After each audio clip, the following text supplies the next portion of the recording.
Mario is and always will be the face of Nintendo. He has appeared in over 200 games and is the most popular video game character of all time. Mario 64, Mario Party, and Super Mario World were the games I played the most from the series.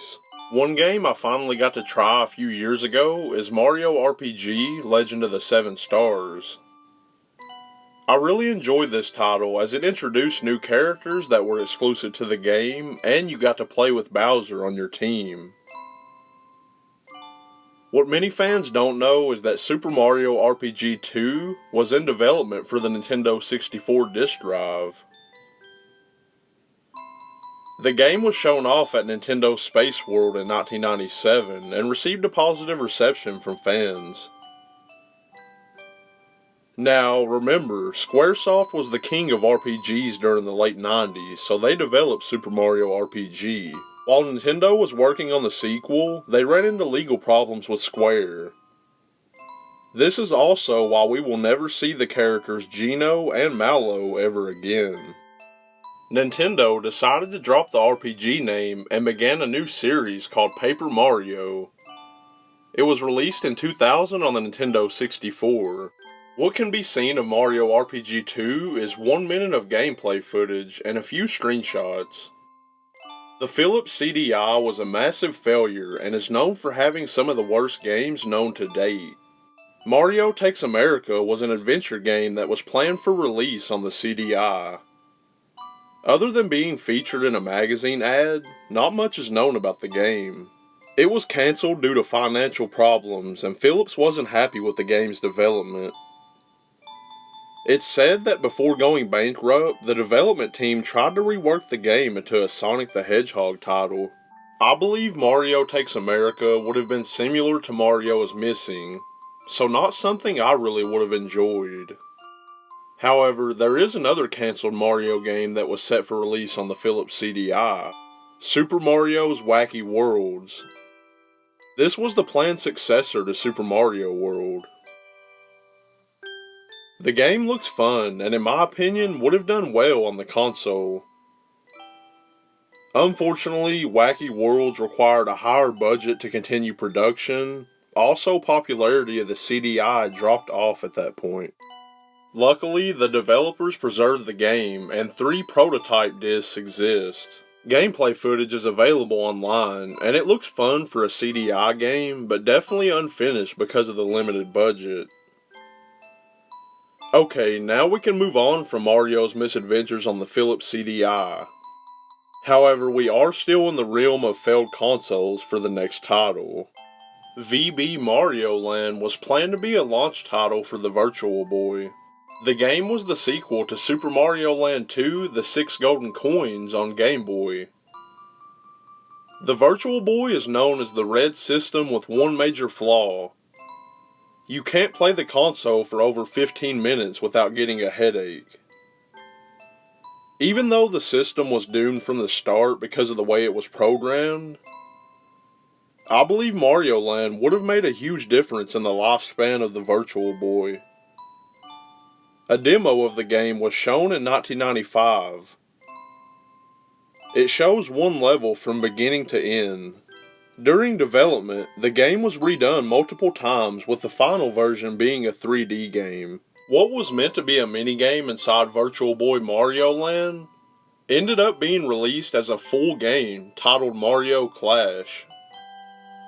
Canceling Mario Land was a major contribution to the failure of the system, in my opinion. Now it's time to talk about something that's caused crazy speculation over the years for Mario fans. Super Mario 128. The name was first mentioned in a 1999 issue of Nintendo Power as a working title for Super Mario 64 2. At Space World 2000, a tech demo for a possible upcoming GameCube game was shown, titled Super Mario 128. It featured 128 Marios that start picking up and throwing the pieces of the old Mario sprite, similar to Lego pieces. Each piece reveals a new Mario when lifted. Once the 128th piece is lifted, the Marios begin to show different movements, such as waving, getting a block stuck on their head, and one Mario decides to roll another one off of the stage at one point. Moments later, the stage begins to shift and Marios begin to roll in a ball, falling off the platform.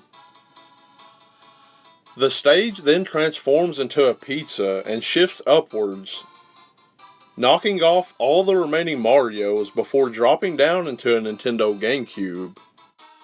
After watching this, it looks like the purpose of the demo was to show off the capabilities of the GameCube. Super Mario 128 was supposed to make an appearance at E3 in 2005. For unknown reasons, this never happened. The next year, Shigeru Miyamoto announced that Super Mario 128 had been cancelled and the project was turned into Pikmin. Many of the builds and elements from the tech demo were used in Super Mario Galaxy, Metroid Prime, and The Legend of Zelda: The Twilight Princess. So in the end, Super Mario 128 contributed to the GameCube and the Wii. It's never been confirmed how far the game made it through development, and the tech demo hasn't been shown since 2000. If you ever played Mario 64, then you probably remember the enemy from the lava level called Bully.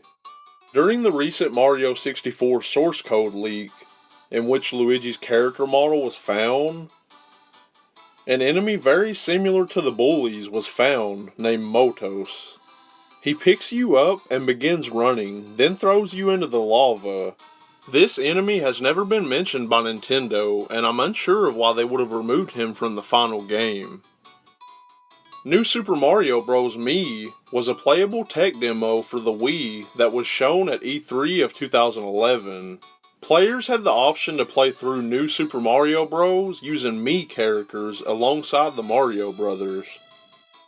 The purpose of this demo was to show the off-TV play on the Wii U. A fun fact about the demo is that if you select the Miis, first player's costume is like Mario, second player like Luigi, third player looks like Wario, and the fourth player is blue. After playing for 10 minutes, the demo would automatically restart. New Super Mario Bros. Mii was never made available to the public and has never been shown since E3 of 2011. I don't believe this will ever resurface. The last piece of Mario Lost Media that I want to go over is the early beta version of Super Mario Sunshine. The game shows noticeable differences such as the placement of the water meter. Some character colors were changed for the final game and some enemies were removed. One enemy that caught my eye while watching early gameplay footage is this giant running enemy called Trampling Stew. While running, small enemies would spawn from him. This stuck out because it didn't make it to the final game, but was heavily shown in early gameplay trailers. It's never been mentioned why Trampling Stew was removed from the game, however he does still exist in the game's source code. Looking at early footage of Mario Sunshine, you can tell a multitude of differences and the overall look of the game just looks different. That is the lost media of Mario. Let me know in the comment section which one of these piqued your interest, and let me know if you know anything else lost media that pertains to Mario. Subscribe to the channel for more videos like this, and until next time, stay up late productions.